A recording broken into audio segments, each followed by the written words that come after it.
जय हिंद दोस्तों, कैसे हो आप सभी। उम्मीद करूंगा कि आप सभी बहुत ही बढ़िया होंगे, शानदार होंगे और ये जबरदस्त होंगे। तो साथियों, आज के इस वीडियो के अंदर हम बात करने वाले हैं आरआरबी पैरा मेडिकल एग्जाम 2026 जिसका आपने एग्जाम दिया था। अब बच्चे वेट करेंगे सर इसका जो रिजल्ट है वो आपका कब तक जारी होगा। जो आरटीआई का जो रिप्लाई आया है उसके अंदर प्रेजेंट कितने कैंडिडेट हुए हैं, यानी कि एग्जाम कितने कैंडिडेटों ने दिया है, उसके बारे में बात करने वाले हैं। जिस भी कैंडिडेट के 40 मार्क्स 46 से 50 55 नंबर बन रहे हैं वो उन कैंडिडेटों की मौज होने वाली है, क्योंकि वो कैंडिडेट क्या है यहाँ पर शेप पे रहने वाले हैं। पोस्ट वाइज यहाँ पर कट ऑफ लिस्ट की हम बातें करने वाले हैं। कट ऑफ है जो आज हम आपको बताऊंगा उसके आसपास ही आपको कट ऑफ देखने को मिलने वाली है। ये सारे डाउट आपके इस वीडियो के अंदर आपके क्लियर होने वाले हैं, तो वीडियो में लास्ट तक जरूर बने रहना। जो कैंडिडेट वीडियो में नए जुड़े हैं वो एक बार चैनल को सब्सक्राइब जरूर कर लेना, जिन्हें जितने भी भर्तियों की अपडेट है वो सबसे पहले आपको हमारे चैनल पर मिलती रहे। तो सबसे पहले मैं यहाँ पर बात कर लेता हूँ कि जो आपका एग्जाम है वो कब हुआ था। तो एग्जाम है वो आपका 11, 12 और 13 3 दिन आपका एग्जाम कंडक्ट करवाया गया था। 11 मार्च, 12 मार्च और 13 मार्च को एग्जाम कंडक्ट करवाया गया था, जिसकी आंसर की है वो आपकी 21 मार्च को आपकी आंसर की है वो जारी कर दी गई थी। अब क्वेश्चनों पर ऑब्जेक्शन आप कब तक कर सकते हैं। क्वेश्चनों पर ऑब्जेक्शन है वो आप 29 मार्च तक आप क्वेश्चनों पर ऑब्जेक्शन है कर सकते हैं। प्रत्येक क्वेश्चन ऑब्जेक्शन पर आपको 50 रुपए यहाँ पर शुल्क देना होगा। तो ये आपका ऑब्जेक्शन, जो भी कैंडिडेट क्वेश्चनों पर ऑब्जेक्शन करना चाहता है वो 29 मार्च से पहले पहले ऑब्जेक्शन है कर दो। रिजल्ट की बात को काफी बच्चे बोले कि सर इसका रिजल्ट है वो आपका कब तक जारी होगा। तो आपका रिजल्ट है वो अप्रैल के लास्ट वीक या मई के फर्स्ट वीक तक आपका जो रिजल्ट है वो आपका जारी होने के यहाँ पर पूरे पूरे चांस है। ठीक है। उसके बाद में मैं यहाँ पर बात करूंगी टोटल जो वैकेंसी है, यानी कि टोटल जो पोस्ट है वो कौन कौन कितने हैं।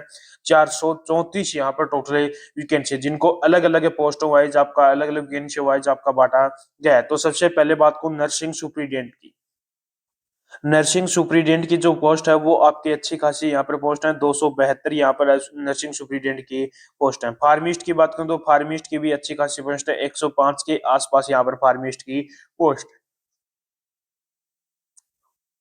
हेल्थ एंड मलेरिया इंस्पेक्टर की बात करूं तो 33 यहाँ पर हेल्थ एंड मलेरिया इंस्पेक्टर की यहाँ पर पोस्ट है। लेब असिस्टेंट की आपकी 12 वैकेंसी है और डायलिसिस टेक्निकल की आपकी 4 वैकेंसी है और रेडियोग्राफर की भी आपकी यहाँ पर 4 वैकेंसी है। यानी कि सबसे ज्यादा जो वैकेंसी है वो आपकी नर्सिंग सुपरिटेंडेंट और फार्मिस्ट की यहाँ पर सबसे ज्यादा वैकेंसी है। ठीक है। उसके बाद में मैं यहाँ पर बात कर लेता हूँ कि फॉर्म है वो कितने कैंडिडेटों ने अप्लाई किया था। तो लगभग 3,50,000 के आसपास कैंडिडेटों ने यहाँ पर फॉर्म में अप्लाई किया था, जिसमें से परसेंट कितने हुए थे। तो लगभग 3 लाख के आसपास कैंडिडेटों ने यहाँ पर क्या दिया है, एग्जाम दिया। अब आप ये मत सोचना कि 3 लाख कैंडिडेटों ने एग्जाम दिया यानी कि कंपटीशन हाई रहेगा।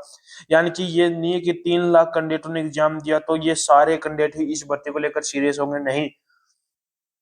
जो बच्चे होंगे वो 2% या 3% बच्चे ही ऐसे होंगे जो इस भर्ती को लेकर सीरियस रहने वाले हैं। एग्जाम तो सभी देते हैं, लेकिन जो इस भर्ती को लेकर सीरियस होंगे वो 2 से 3% ही कैंडिडेट आपको मिलेंगे जो इस भर्ती को लेकर सीरियस रहने वाले हैं। एग्जाम के लेवल की यदि मैं बात करूं तो एग्जाम का जो लेवल है वो आपको किस पर डिपेंड करता है, कैंडिडेट पर डिपेंड करता है। जिस कैंडिडेट की अच्छी खासी तैयारी होती है उसको पेपर आसान लगता है, जिसकी तैयारी कम है उसको पेपर क्या लगता है, आपका हार्ड लगता है।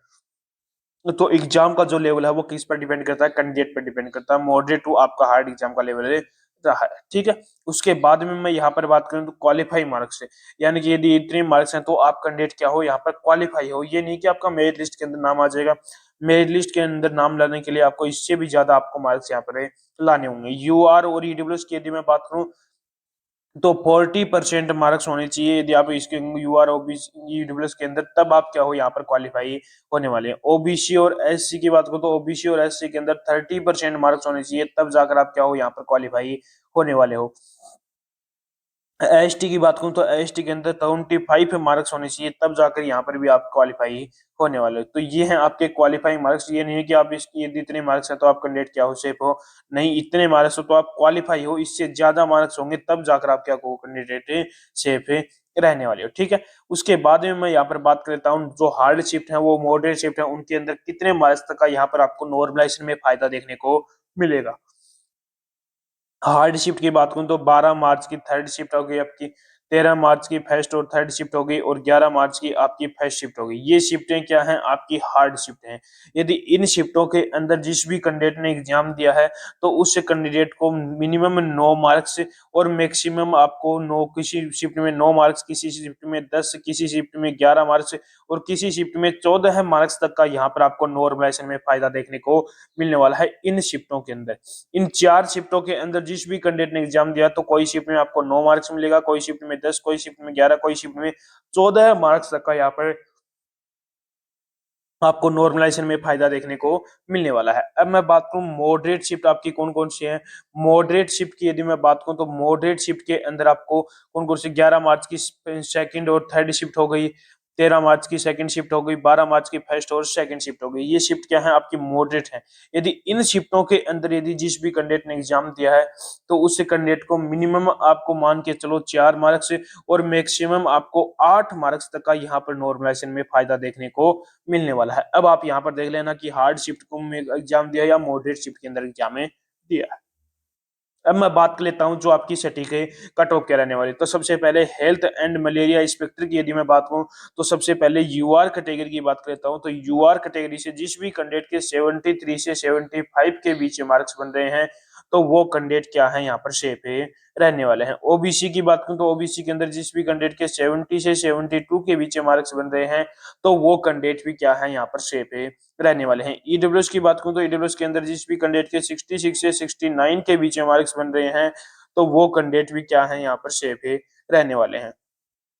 एससी कैटेगरी की बात करूं तो एससी कैटेगरी के अंदर जिस भी कैंडिडेट के 61 से 63 के बीच में मार्क्स हैं तो वो कैंडिडेट भी क्या है यहाँ पर सेफ है रहने वाले हैं। एसटी कैटेगरी की बात करूं तो एसटी कैटेगरी के अंदर जिस भी कैंडिडेट के 55 से 58 के बीच में मार्क्स हैं तो वो कैंडिडेट भी क्या है यहाँ पर सेफ है रहने वाले हैं। यदि हेल्थ एंड मलेरिया के अंदर जिस भी कैंडिडेट ने एग्जाम दिया है पोस्ट से तो वो कैंडिडेट के यदि इतने मार्क्स हैं तो वो कैंडिडेट क्या है यहाँ पर सेफ है रहने वाला है। ठीक है, उसके बाद में मैं यहाँ पर बात कर लेता हूँ जो आपकी और इसके अलावा जो बच गई उसकी एक्सेप्टेड कट ऑफ की बात करूँ। जो आपकी काफी पोस्टें बच गई, नर्सिंग सुपरिटेंडेंट हो गया, फार्मिस्ट हो गया, आपका लैब असिस्टेंट हो गया, रेडियोग्राफर हो गया। यदि उन पोस्टों के अंदर जिस भी कैंडिडेट ने एग्जाम दिया है तो उनकी बात करूँ तो यूआर कैटेगरी से जिस भी कैंडिडेट के 67 से 70 के बीच में मार्क्स है तो वो कैंडिडेट भी क्या है यहाँ पर शेप है रहने वाले हैं। ओबीसी की बात करूँ तो ओबीसी के अंदर जिस भी कैंडिडेट के 63 से 66 के बीच में मार्क्स है तो आप भी कैंडिडेट क्या हो यहाँ पर सेफ है रहने वाले। ईडब्ल्यूएस की बात करूं तो ईडब्ल्यूएस के अंदर जिस भी कैंडिडेट के 61 से 64 के बीच मार्क्स हैं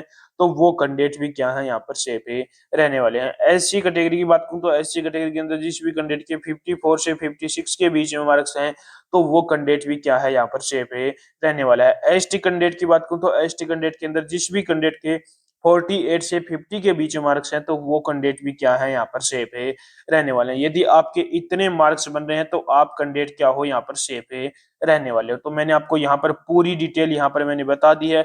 यदि अभी भी कोई भी बच्चे का कोई भी डाउट हो तो वो एक बार कमेंट बॉक्स में कमेंट जरूर करना और एक बार कमेंट बॉक्स में कमेंट करके जरूर बताना कि आपने कौन सी जो आपकी शिफ्ट थी, कौन सी शिफ्ट के अंदर आपने एग्जाम दिया, कितने मार्क्स आपके बन रहे हैं और अपनी पोस्ट भी आप जरूर बताना। तो उसका रिप्लाई मैं आपको बहुत जल्द ही करने वाला हूं। तो उम्मीद करूंगा कि आपको हमारा ये वीडियो पसंद आया होगा। तो एक बार लाइक शेयर सब्सक्राइब जरूर करना और एक बार कमेंट करके जरूर बताना कि आपको हमारा ये वीडियो कैसा लगा।